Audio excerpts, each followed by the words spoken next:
Hi, my name is Dave Hunt, and I am with the Muskegon Intermediate School District, and I am here today with Shelley Patton. Hi, I'm Shelley Patton. I work for the Office of Educational Supports. I'm an education consultant. And we are here today to talk about common findings for fiscal and onsite reviews. And I wanted to point out that there are going to be several resources that we're going to use today. Those are at the link that's on the screen right now. And I will also put that link down in the description for the video. So before we get started, this presentation was supposed to be given live at the 2019 MAS FPS Winter Institute, and that had to be canceled due to some bad weather. So Shelley and I are going to do this virtually, and we have not done this before, and we are not professional voice actors. So if there's a few hiccups in there, please forgive us, and hopefully we'll be able to at least meet our objectives for the day.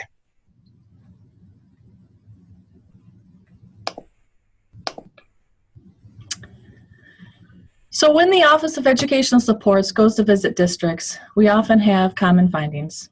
There are requirements in the law that need to be met in order to continue to receive title funding.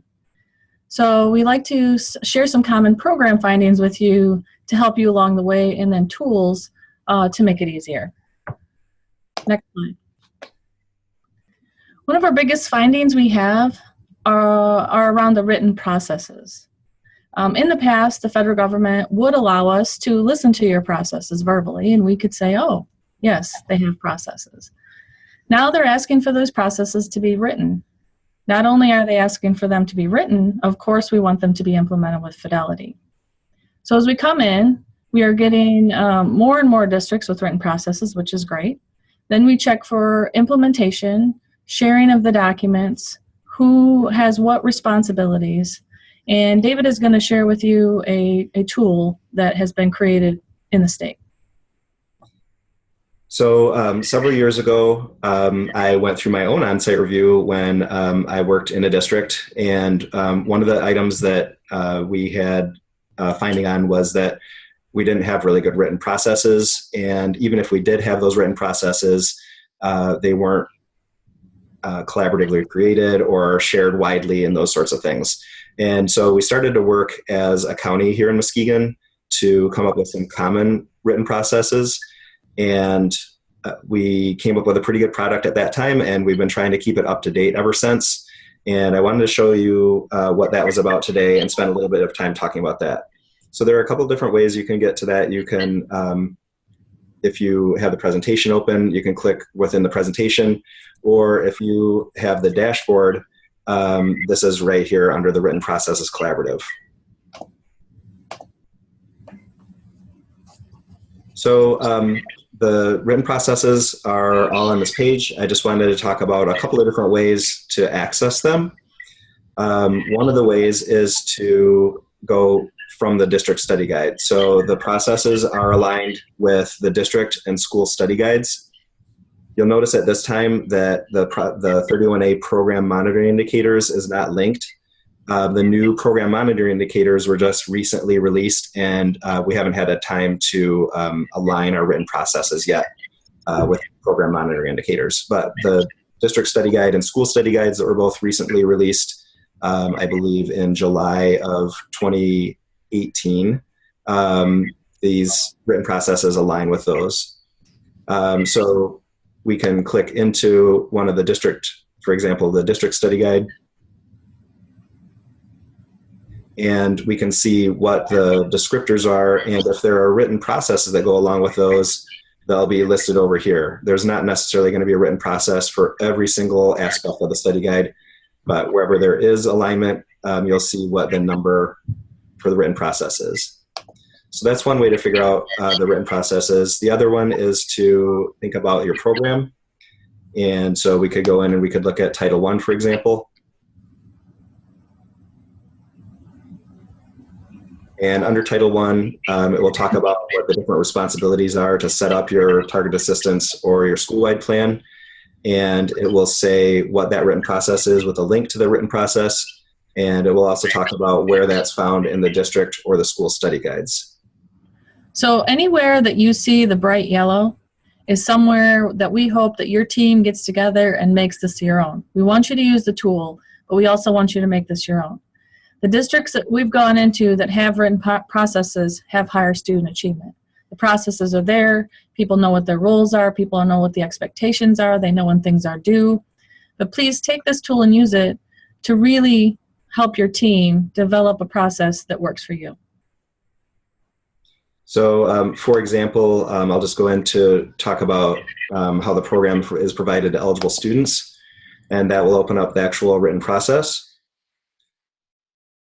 And you'll see that there's quite a bit in here that is highlighted in yellow. Those would be where the district would want to go in and make the changes to customize it for their district. Every one of the written processes needs to be customized for what actually happens in your district. And the main thing that we're trying to accomplish here is that we have really good processes written down for if there's turnover or if we want to go back and reflect on how we did things. They're not here to just present at an on-site review. We should really be using these to help with our program and help to improve our program and help to improve what we're doing with our kids. So a lot of times what I would do is I would have our written processes out when we had our school improvement meetings or when we had our district improvement team meetings or when we had a quarterly budget review. And the processes can really help to guide what happens at those meetings. The important thing is not that you have the written processes, but that you use the written processes and you're putting what's on the written processes into place to make your program better. The last thing that I wanted to show on this page is that this is basically the database of all the written processes, and you can search for those in a variety of different ways. So, for example, if you're looking for parental involvement, if you just start typing in parent, it will come up with anything that might have to do with parents. If you wanted to look at things that were only about Title I, you could click that and it'll bring up any processes that relate to Title I. So there's lots of different ways to get to those. Finally, you can download a zip file of the whole thing right here, and it will download it into a foldering system, and it will convert all of it from Google Docs into Office documents and spreadsheets. Or you can simply open up each individual one and make a copy onto your own drive. So at this point, really, there isn't any reason that we shouldn't have written processes. But again, the important piece is to be using those written processes to improve our program. Thank you, Dave. Anything to add about that, Shelley, or anything else about written processes? No, it's just we really are looking for the implementation. How do you share them? How do you use them? Can you reflect this on your agendas? Do you have sign-in sheets that show that they've been discussed? That those that are involved know what their responsibilities are. Shelley, can I take this minute to talk about that documentation of when we have meetings and those sorts of things? That's going to kind of come up quite a bit through the presentation. Yeah, this would be a great option for that. So one of the links on our dashboard is just to a meeting template. And Shelley just mentioned that we really want to document, when we have meetings, who was there, what did we plan on, what were the outcomes from that meeting. And I found that this is a really good template for that. And I just wanted to talk about that template because getting good documentation of the decisions that we make is going to be important, not just for an on-site review, but for our own reflection when we need to go back and look on what we worked on for the year or what we're deciding for our next agendas. So I just really quickly wanted to go through this agenda template. I think that it's a good one. And if you do follow it, you'll be able to have plenty of documentation for the hard work that you're doing when it comes time for an on-site review. There's nothing more frustrating than to know that you did a whole bunch of work, but you can't show documentation of that work, and then you end up with a change required or something like that. So basically, we have a spot where we can list all of the different people that are at the meeting, if they were present, and what their role was. And then we just get it down into our agenda. And this is where we can go in and we can write down what any of the decisions that were made at the meeting about those agenda items. We can decide on future agenda items and what the goal would be for putting those on our next agenda. We can identify what we need to complete before the next meeting, so who, what, and when. Finally, if there was any kind of barriers to the process, get listed there. So some of you might be familiar with this format, or you might have your own format that kind of accomplishes the same goals. You certainly don't need to use this one, but if you're finding it hard to document what's going on, or you don't have one of these sorts of systems in place, this is one that could work for your district. And often when we go in to visit, that's what we hear. We'll say, well, we met here, we did this, we met, we talked, we made this decision. And I said, do you have anything to prove that you did that? Are there any meeting agendas? Are there any meeting minutes? Does it show who was involved? Often in the federal legislation, you'll see stakeholder involvement. That's why the roles are there. That's why it shows if they're present or not. That's why it shows if you're a facilitator or not. So it's important for you to document everything you do along the way. And if you can get easy templates, just part of your system, part of your everyday communication that everyone knows exists, you all are consistent, you're going to see some great things happen.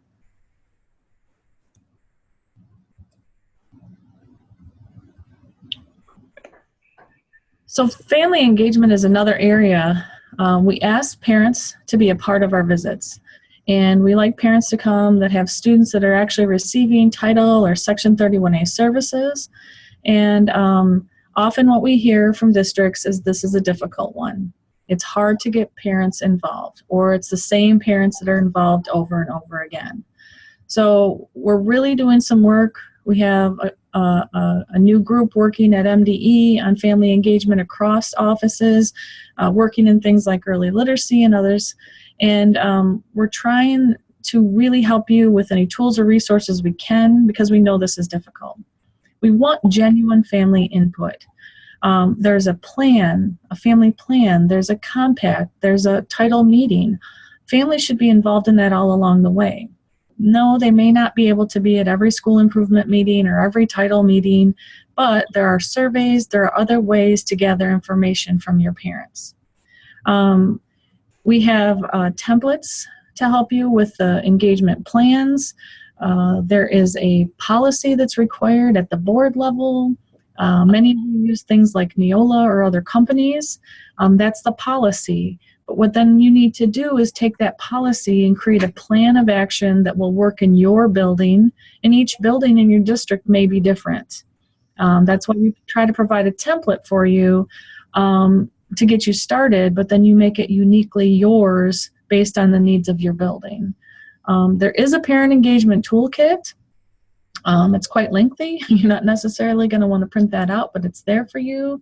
And we've also included here a family engagement presentation that was created by another consultant in the OES office. And if you start about screen 15, it lists every single requirement that there is in the law. But the entire presentation is very helpful when it comes to engaging families. So one of the other findings we have as well, though, is providing your staff with appropriate professional development and how to engage families. When we're talking about engaging families, we're not just talking about families volunteering for the Valentine's party or taking things home and doing them for the teacher. We're really talking about how can you, as a staff, truly engage your family in their child's education. School has changed since they've been there, and you need to let them know how it's different and what they can do at home. So I'm going to have Dave actually go over the templates with you, and he's going to show you how he's tried to simplify that at the district level. So there are many, many federal requirements in what's called Section 1116, and that is the portion of the law that talks about this family engagement piece. And I wanted to share two different planning documents. One was made by the Office of Educational Supports, and one was made by our Written Processes Collaborative here in Muskegon County. And they're basically set up the same. I'll open up the Office of Educational Supports one first.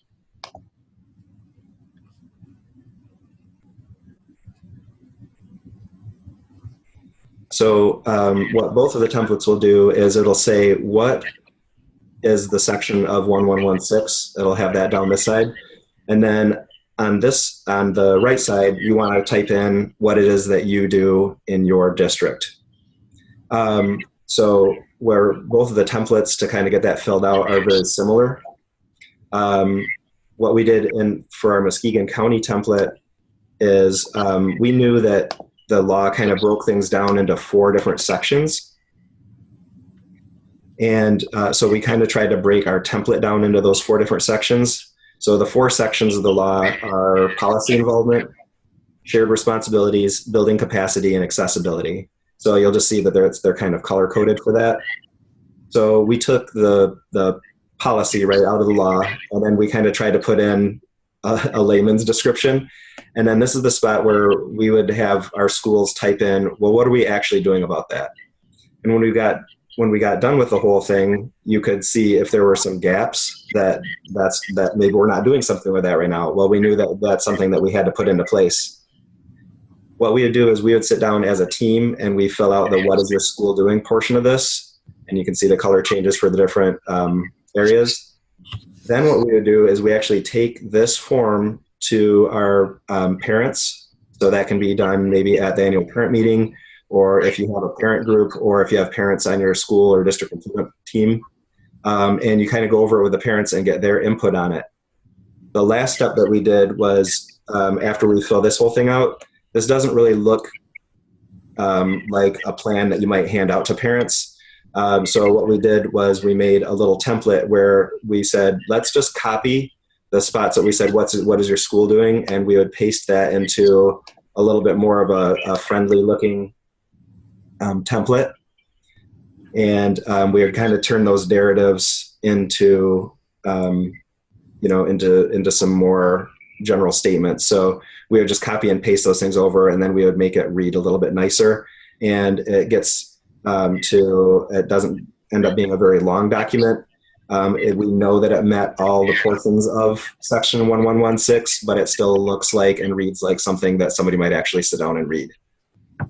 So we found some good success with this. It doesn't end up being very long. They end up usually just being a couple of pages long, and it's written in a way that people can understand and parents have had input with. So a lot of times we'll say, how do you know that your parent involvement plan meets the requirements of section 1116? That'll be a question that's asked at an on-site review. And you'll know that because you can literally show on this form how it all matched up. And yet it's still written in a way that the parents can actually access. Yeah. So the key points here for the parent and family engagement is really truly engaging the parents and family through the development of the plan, through the Title I meeting, through the development and use of the compact throughout the year. What kind of surveys can you provide for them? Often districts have a survey that's a general survey for the entire school, and that is a great start when it's coming to pulling together data for your school. When it comes to the title world and parent engagement, you really need 2 other types of surveys as well. So you want a survey that the parents of the students receiving title services will receive. Keep it simple. Ask questions that you really want to know the answer to, and you could make changes if you need to.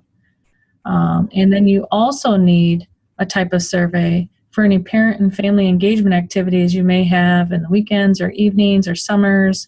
So if you have a literacy night or a math make it take it night, again, keep it simple, but ask good poignant questions, not just housekeeping questions, but real questions. How could you make this better for them? Does the time work for them? Would have been better in the mornings, better in the evenings, better on the weekends? Try to get that information from them. So you're truly engaging them so that they can support their child's education at home as well as when they're at school. Anything else, David, from your point of view? Nope. Okay. Next slide. So another area, and this does not affect everyone. Not everyone has private schools to serve, but this is an area where we still have difficulty. We worked on this for a long time. I've been doing this job for 9 years, and I'm still working on this, and I'm still helping my districts. When title funding is allocated, it's based on census poverty. There are formulas, but census poverty is there.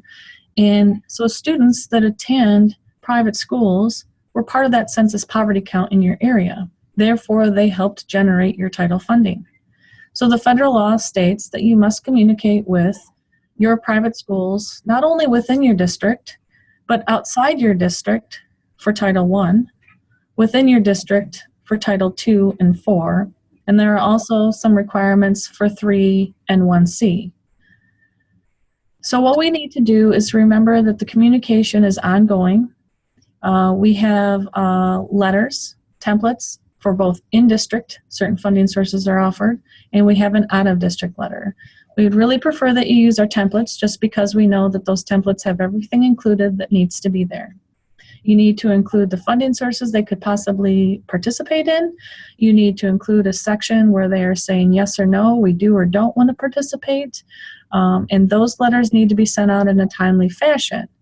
So most people are starting to send those letters out now, February, March, April at the latest, for this next cycle, which most people like to get their applications in by July 1st. So if you haven't been thinking about this, this is something you'll want to do. And on the dashboard that David has, there are templates there. They're also on the OES website.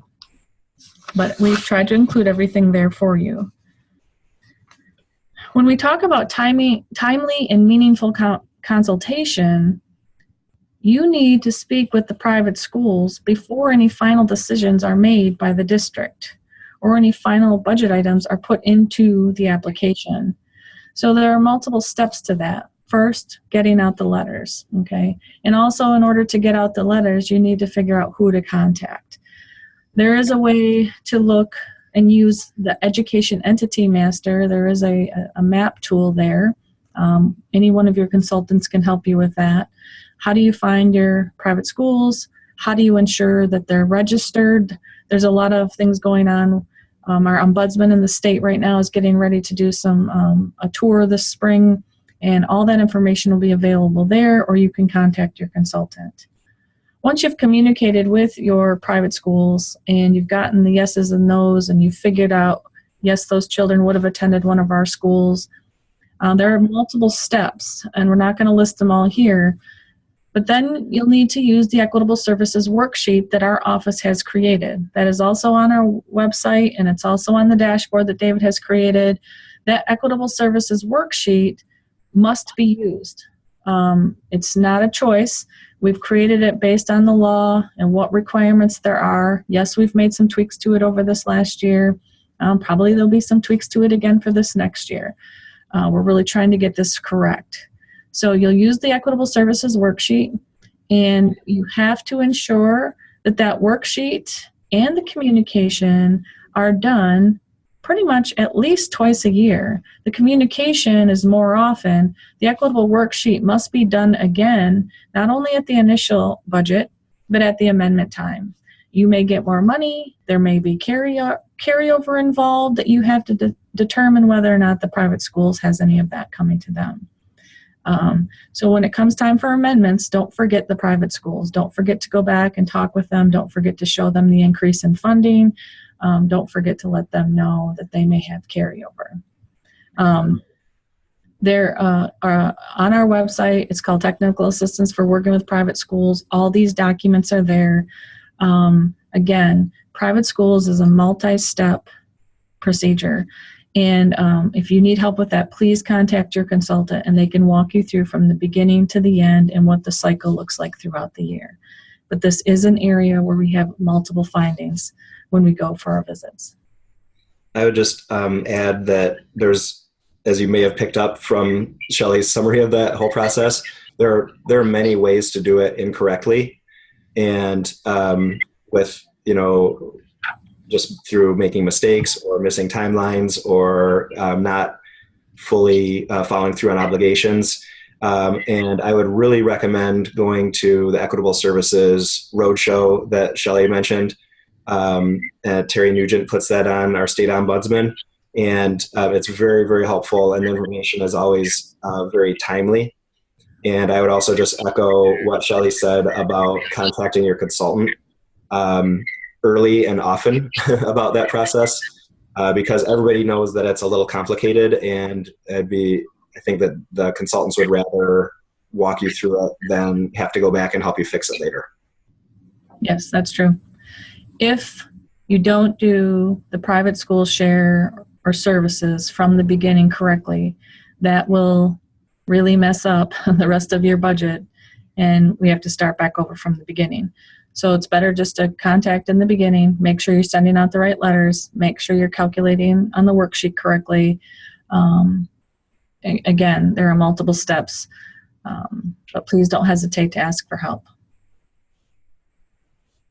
Also with private schools? I think so. So professional learning, the federal government for years has been threatening the Title II-A funding, which is primarily for professional learning. Billions and billions of dollars have been spent on professional learning, but they're not seeing the increase in student achievement that they feel like they should see based on the amount of money that's going out. We've worked really hard over at least the 9 years I've been here to really instill in the districts about sustainable, ongoing, job-embedded professional learning, including coaches and ISDs and other PDs based on your need. So when we go in, of course, in order to use your Title II funding, your Title II professional learning must show up in your district improvement plan. But when we talk about a real professional learning plan, we really want you to think about this from a needs assessment perspective. What are your needs across the district? And then what are the individual needs at buildings? And then down to the effect, what are some individual needs of each teacher based on their own goal setting and or just their areas of need? So when we talk about creating a plan, what I like to see anyways when I go into a visit is I like to see a nice calendar, the calendar for the year with all the professional learning across the district. And then you can show me, this is district-wide. This is at this school. This is at this school. Individual PDs for teachers, that's a different thing, and I understand that. But it's about, do you have the documentation to show that you did the needs assessment, that you picked the professional development based on stakeholder involvement? So again, this may require a survey to the teachers. It's requiring you to document the fact that you had a needs assessment meeting and that you discussed PD needed based on student achievement or other data. Could be process data, could be behavior data. We never know. But when you create the plan, that's one thing. But then more importantly, we're looking to see that it was implemented. Many years when I go in to approve budgets and when I go to Title II-A, there can be a lot of carryover. And I always ask my districts to explain the reason they have as much carryover. Oh, well, that PD didn't happen, or not as many teachers attended, or so it's good to keep a constant watch on as you're getting your budget approved, whether it's for PD or anything else, working with your business office, using that template maybe that Dave provided. But how often are you meeting? How often are you discussing whether or not this PD is actually taking place? And if it's not taking place, why? And if it's not, can we make some adjustments at amendment time so that we can spend this money? Okay. So David has a template that he's going to show you, and then he'll show you an example of that template completed. So one of the things that, in addition to a calendar, it's really good to kind of understand why we're having the PD, who is it going to affect, and those sorts of things. And so we have a template here that we can use for that.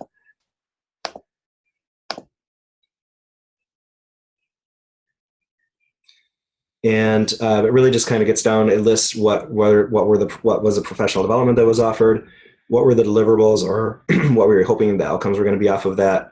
Was there a research base that went with that? Often there is, sometimes there's not. But what was the timeline or the year for that? And a lot of times this is where we get into what Shelley was talking about with it being long-term and job embedded. Sometimes these PDs last over multiple years, and this is a good way to show that that's happening. Sometimes we fund our PD out of Title II, sometimes we fund it out of 31A or even Title I, or sometimes it's general funded. How are we funding it? What was the amount? And like Shelley said, we can't pay for any of this PD out of our federal funds unless it's actually linked to our district improvement plan. So I like to have a spot where I know that this has been in our district improvement plan, and then it makes it easy for Shelley to approve that or your consultant when she does the consolidated application, because she can see exactly where that link is. There's a lot of questions in an on-site review and a lot of potential for some findings. And if you lay out your professional development plan in this way, it will answer almost all the questions that might come up in a finding. Or excuse me, might come up in an on-site review.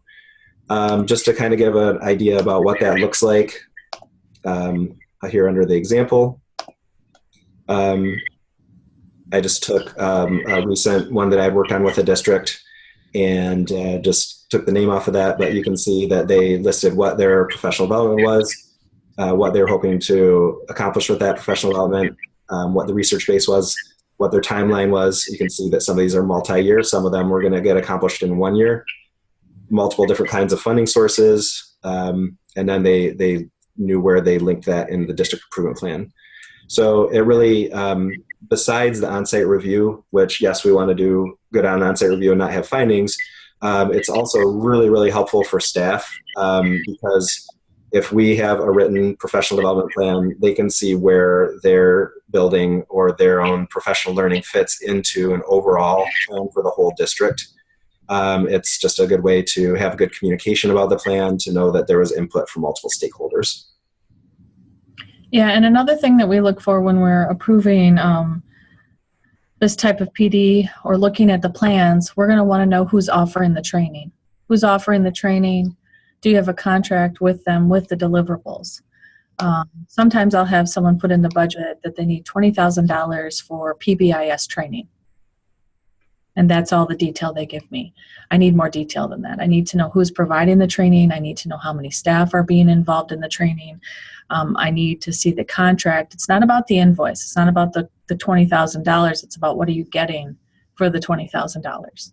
So make sure when you're thinking about professional development and you're working with your consultant on the application or even writing this up in your plan, please include those types of details. It just it shows that you've done some thought, some research, especially that link to the research and evidence-based piece. All right. I think that's it on professional learning for now. Curriculum. So curriculum is a very large finding. Some districts don't understand why we look at curriculum. We are there for Title and sometimes Section 31A funding, which is supplemental, so they don't understand. But what the law says is that a basic core curriculum has to be in place before title funding can be utilized and or make a difference. If a district does not have core curriculum fully implemented and monitored in their district, Title I services will make little to no difference in your district.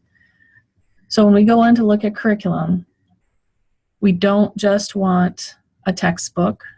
We don't just want you to hand us the Michigan standards or the Michigan core. We want to see detailed documentation of how and what you share with your staff so that you know that everyone is on the same page. We look at things like a year at a glance. We look at pacing guides. We want to see units, standards, resources, key vocabulary, essential questions. We want to see that teams are working together. We want to see a K-12 alignment. We want this curriculum to be posted in an internal way so that a kindergarten teacher knows what a fifth grade teacher is doing, or so that the fifth and fourth and sixth all know what each other's doing. And then we want to see agendas or meeting minutes from, say, quarterly curriculum reviews. A curriculum is never done. That's another misconception. We come in, we maybe see a district has no curriculum, or they have very little curriculum, and we go back and we do our follow-up visit, and they're like, we're done. Never are you really done with curriculum. This is another piece that really needs a system. This curriculum piece needs to be a constant conversation at meetings, whether it's a grade level meeting, an entire staff meeting, a K-12 math meeting. Curriculum should always be a topic of conversation. You will always need to make adjustments. No one textbook, no one resource will fill in all the blanks. Teachers will have to do that. And teacher-created curriculum is essential because they know your school, they know your students, and they know what resources work for them. So please, please, please, if you do not have a curriculum in place, contact your consultant. We can start working with you. ISDs will help you. We have different contacts at each of our ISDs that can help you with this. We have samples. Dave's actually going to show you a sample that we recently used with the district that we visited that had little to no curriculum. They were very honest. They were very open. That's the way we need to be. We need to open our doors. We need to share. We need to help each other. So Dave, you want to go ahead and show that template? Sure. So we'll start with just the blank template, and it's kind of based off of those areas that Shelley had just mentioned. Open the PD plan.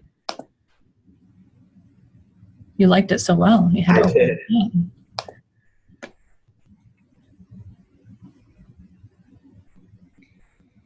So what we're trying to lay out here is what was the time frame that this might happen, and I'll show an example here in a minute. So what was our theme or our unit, or maybe what chapter this might come up in, and then what were our standards, what were maybe some of the essentials, what were some standards that were specific to the unit. Then we can get into our learning targets or I can statements. We can list out our essential vocabulary, what resources or practices are we going to use here, and finally, how are we going to assess what it was that we just taught. So if we were to use this template, one, I think you'd be able to have great conversation with everybody to really identify and kind of walk through the whole curricular process. But you would also be able to talk to the consultants when they come in for their on-site reviews about what's going on, and you'd be able to have a nicely documented curriculum. One of the greatest things I think about having your curriculum written down is, like Shelley said, because then you can review it. So there's always that intended curriculum and then the enacted curriculum. So this is what we intended to do. How far did we really get? And what adjustments do we maybe need to make? If you don't write it down, you can't really iterate on it. So having something written down, I think, really helps with the overall improvement over time. So that's, oh, go ahead, Shelley. No, and so when we talk to grade levels and we talk about this, so say you have 4 fifth grade teachers and they all receive this, they all have access to the same information, the same resources. Hopefully then they have time to get together to discuss how they're all doing on the timeline, how they're all doing on the common assessments. I didn't mention the common assessments, but we're not just talking about NWA or STAR or anything like that, but common assessments that are used that are aligned to the standards. So how do you ensure that they're aligned to the standards? Many of them are teacher created. Write that down. Write down the standards that you're covering. Then when the assessment data comes out, that group of fifth grade teachers can get together and have a conversation, hopefully an open conversation. Wow, your kids did really well on that test. Mine did not. What did you do differently? Or you find out that one teacher maybe is a week behind or 2 weeks behind. So you help that teacher. We need to support each other. There's a lot going on in education right now. And I think the more we can work together as a group, as a team, I think that will help.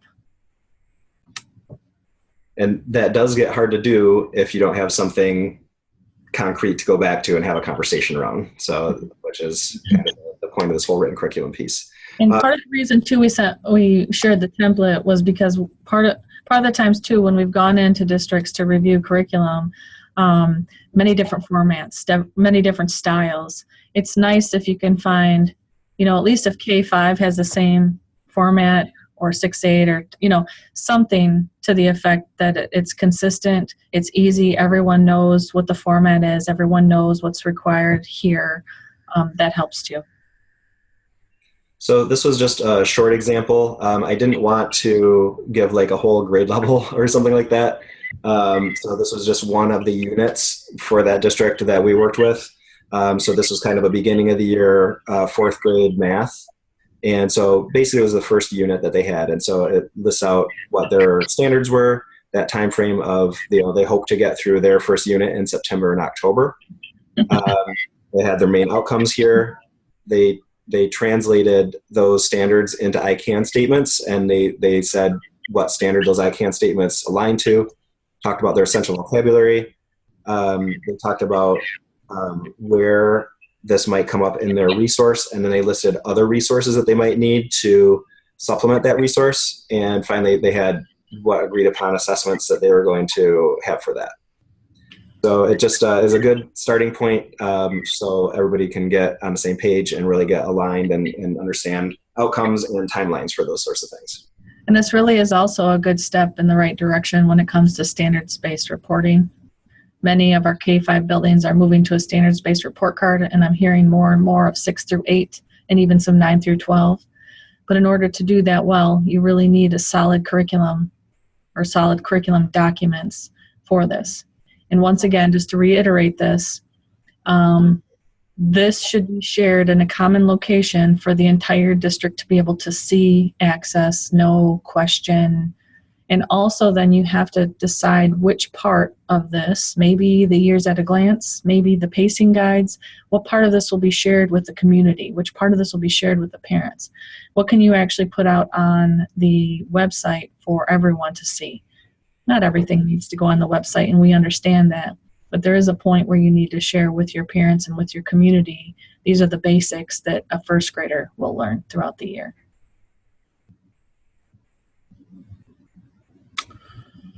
All right. Also the curriculum? I think so. Okay, so we now have in our office, we have fiscal auditors. In the past, we had the regional consultants would come out for our visits. We call them on-site reviews. And sometimes we would have some fiscal type wonderings or questions, but we were not the experts in that area. So our office created a unit of fiscal auditors that now come out to see you as well as we do. Sometimes it's in conjunction with our visit, sometimes it's just before or just after. But these are, we're going to discuss some of the common fiscal findings that we have. And there's some links in here to the Michigan Public School Accounting Manual. One of the things we find often is the misuse of function codes or object codes. So we're really going to be steering you towards that accounting manual. There's an appendix for you to help you with that in the future. Okay, so one of the issues that we have with districts is that districts do not understand an obligation date. I'm not going to give you the definition here, but what I need you to understand is an obligation date means you can start signing up for conferences, start hiring people, start getting ready to spend that money. If your application is not in with all the required documents and things like that at a certain point, you can't start spending your funding. That's an obligation date. Many of you like to have July 1st as an obligation date, which is great. That gives you that summer, goes into the fall, and you're all set to go. You know your PD you can sign up for. You know you can start posting your positions, and everything's ready to go for that year. What some districts do is decide that they don't need or want to turn their applications and all required documentation in by July 1st. So I've had districts before turn their everything in, say, in November. But they said they didn't understand that they couldn't start spending their money back in September or earlier. So obligation date, you have to have the application in and some required documents in order to secure your obligation date. You want to do that. The earliest it can be is July 1st. You'll want to work with your consultant on that because, again, there's been confusion with some districts not understanding what that meant. And they thought, well, as long as we didn't draw down funds before then, we were okay. No, it has to do with when you start spending the funding. It's not just about drawing down the funding, which most districts typically draw down quarterly. That's another thing you need to work with your business office on. But please, please, please pay attention to that obligation date. Work very closely with your business office to make that happen. When I think about that obligation date, it's different than the date that you get your consolidated application approved. So if we get our stuff turned in on June 30th, our consultants can't look at all 100 or so of their applications overnight and have them all approved on the 1st. But as long as all of the required documentation's in by June 30th, when they are able to get that approval done, whether it's later in July or maybe in August, then that approval comes in, and you'll know that you can spend that money all the way back to July 1st. Correct. Yep. The next piece is the 10% deviation. And actually, deviation letters are going out right now. I've seen a few of them for my districts as well. So in the past, the deviation was based on a function code. So many of you in Title I especially, you have a lot of function codes 125, supplementary sustainable education for kids, right? Or if you were Title II, you had a lot of function codes around 221, which is professional development for teachers or educational staff. So as long as you didn't go over the 10% for each of those function codes, everything was fine. I'm not sure what the law change was. I'm being honest with you. I'm not the fiscal expert, but there was a change. And this 10% deviation now is based on a line item, which does make it more difficult, and we understand that. Some of your line items can be very small, especially when it comes to maybe the homeless set aside. So some people will say, well, Shelley, I've set aside $500 for tutoring at $25 an hour. If you don't keep an eye on that, that $500 could be gone very quickly, and all of a sudden, next thing you know, you've spent $700, which is over the 10% deviation. You cannot draw that down. I realize you spent it. I realize you spent it on an appropriate cost. I realize it was spent on something that, say, maybe I approved, but you went over 10% of what I approved, which was the $500. So you really do need to keep your eye on this. I've heard this happens with lots of things. Private school shares. I just saw one on private school. I saw some in Title IV this year where, say, a 119 for summer school was approved. You only had $5,300 approved, and you drew down $9,000. You may have spent $9,000 on summer school. However, I didn't approve $9,000 in summer school. So you need to keep a good eye on that. That's why we have the amendment period, right? So please be careful. You have your initial budget, you have an amendment period. In extenuating circumstances, you can have a late amendment. But again, it would be extenuating circumstances. Our managers would get involved and we would talk about a late amendment if some big issue came up and you need to adjust your budget so you can avoid a deviation. But know that that 10% deviation is now on a line item, not just a function code. So if you start to see more deviation letters come in the mail, that's why. And work with your consultant to come up with a plan so that doesn't happen in the future, okay? Now, when it comes to function codes and object codes, what we're finding here is that I may approve a certain function code or a certain object code in the budget. I try really hard to get those correct, but hey, I make mistakes as well. You guys work hard. I might catch some. I have you fix them, or I miss it. We do the best job we can. What I'm seeing happening, though, is that the program office knows what I approved in the budget, so they see the function code I approved there, but the business office may have it in their head that it's a different function code. So when the business office goes to draw down funding, they draw it down under a funding or a function code that I did not approve. So if it was supposed to be a 125, and that's what I approved, but then the business office drew it down under a 119, that's going to be an automatic deviation because I didn't approve anything in 119. I approved it in 125. So it's very important in that template, that meeting template that Dave shared earlier, I think you can use this with your business office as well. It's going to be very important to have meetings, and I would say at least quarterly, with your business office talking about this, because you want to ensure that they are drawing down what was actually approved in the budget by me, and also then it gets approved by your school or your board, and that's how the funds need to be spent and drawn down. So here's the link to the Michigan Accounting Codes Manual Appendix. We are doing a lot of work in across MDE actually on function codes and object codes and being consistent. What we notice is that different offices maybe were thinking about different codes in a different way. So we've come together and we meet about 6 times a year. And as we have issues come up with function codes or object codes, or maybe you bring something to us, we take it to that group. That group discusses it, and then we have what I call a accounting code guru who makes a final call, and then that final call is disseminated to everyone in MDE. So we hope to see that spread over the next year, but we are relying more and more on this accounting code manual appendix. Many of you use the help screens that are in MEGS right now, in MEGS Plus.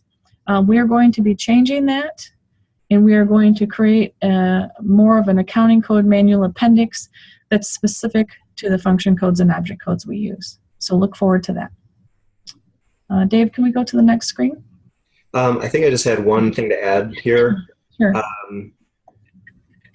Back on the dashboard, there's a link to the quarterly budget meeting process. Mm-hmm. So there's a written process that that talks about meeting quarterly, and there's some suggested time frames about when to do that. So instead of just saying, well, I guess we'll meet in September, and then we'll meet in December, and then we'll meet in February, instead it tries to kind of align when important things happen. So like we would have a quarterly meeting when our budgets first come out. We'll have a quarterly meeting before we submit the consolidated application. We'll have a quarterly meeting before we submit our amendments. So there's some recommended timelines, and there's some recommended things to make sure that are discussed. And I think that the quickest and best thing you can possibly do to avoid fiscal issues like deviations are to have those meetings with the program person and your business office, because if you're not on the same page about things, people are going to guess, and then it'll come back to bite you, and you'll have to spend more time trying to explain why you made the mistake and how you're going to fix it and that sort of thing. So being in really good communication is very important. I work with some districts that meet monthly, which I think is great, but I think the minimum would be to meet quarterly and to try to be prescriptive about when those meetings happen to coincide with kind of big program or fiscal events. Yes. That way too, if something, sometimes the program person thinks that everything's going well. The business office knows that it's not, but if they're not communicating that, or the program person knows, oh, this PD was canceled, but the business office doesn't know that. So those are constant communications that you need to make. Really, again, important to have those conversations up till amendment period, because when amendment time comes, if a PD didn't take place, you can take it out of the budget and replace it with something else that's coming forward. So that's good. All right. So we've kind of already talked about the coordination between program and business contacts. I can't tell you how important that is.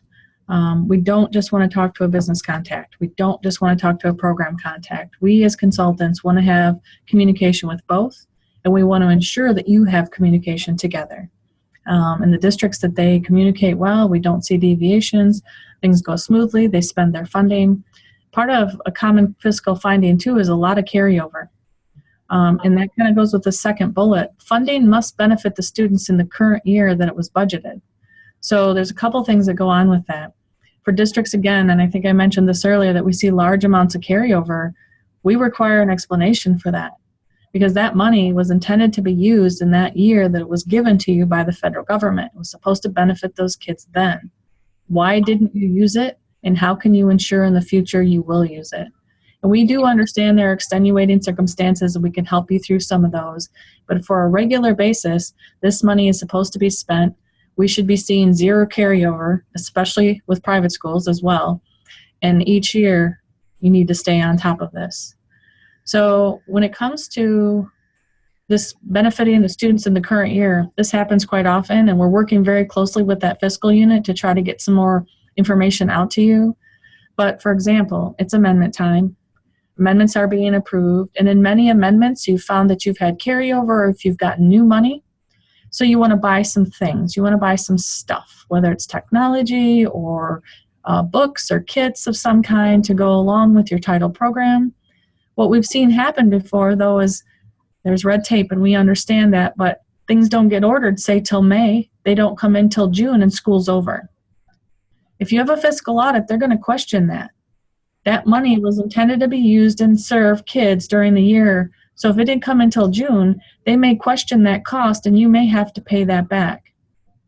So what I'm encouraging you to do is, if you have amendments right now and you have stuff in those amendments, please get it purchased ASAP and start using it now so that you don't have that question cost. Okay, so be careful with that. that will come up in a fiscal audit, and it has, and they question that cost, and that money gets pulled back, and you have to, it's a complicated process, but just please keep in mind that. Another thing here is the gift gas cards and student incentives. So this is kind of multiple things. Let's talk about student incentives first. Oftentimes when it comes to a parent or family engagement night, or even a behavior program you may have, or even an academic program, some districts want to offer student incentives, and they want to use title funding to do that. You need to be very careful with that. Student incentives should be academic based. It shouldn't just be a bicycle, or, you need to find a way to reward the kids, whether it's a field trip that will be educationally beneficial, whether it's a backpack full of school supplies, whether it's books that you're providing for them. But we don't want you just to give them candy, treats, bicycles, things like that. And think about academic incentives. Now, gift cards and gas cards. Now, when it comes to homeless students, occasionally we need to have gas cards. So we do have a homeless liaison in our office that you can work with, but there are gas companies or gas stations that will give you gas-only cards if that's a necessity, okay? What you don't want to do is to get a generic gas station card that a family or student could use on anything in the gas station. Same thing when it comes to gift cards. Even with student incentives, they want to buy gift cards, and they'll say, we want to buy Barnes & Noble. Barnes & Noble sounds great. Yes, there are books there, but there are also Starbucks there. There are also toys there. There are also many other things there at Barnes & Noble that are not guaranteed. There's no guarantee that the kids will buy books, okay? So be very careful about gift cards, gas cards, student incentives. The other problem we've had districts run into is using gift cards to really pay stipends for staff. That has gotten some districts into some hot water. Please do not do that. If you have or need to pay a stipend for a PD that's outside the contractual time, or work that's outside of contractual time, pay them. Whether it's a salary and benefit, whether it's a purchase service, that all depends on your business office. But it'd be better if you don't think about it from a gift card perspective, or you buy them a TV for their classroom and that's their stipend. You really need to think about that. If you're going to offer stipends, it really should be a salary and benefit and or a purchase service, depending on how your business office handles that. Let me think about anything else with common findings. Just please have your program and business people talk. Do not hesitate to contact your regional consultant. There are 20 of us across the state. You can call the office, ask for any of us, and we will help you through any of these pieces that have been in this. And we do have the fiscal team that if you have a specific fiscal question, you can contact them as well. Dave, can you think of anything else for the fiscal? Nope. Okay. All right, you want to show them our contact information. So at OES, remember we used to be the Office of Field Services. We're now the Office of Educational Supports. We had 2 offices combined. This is our new phone number.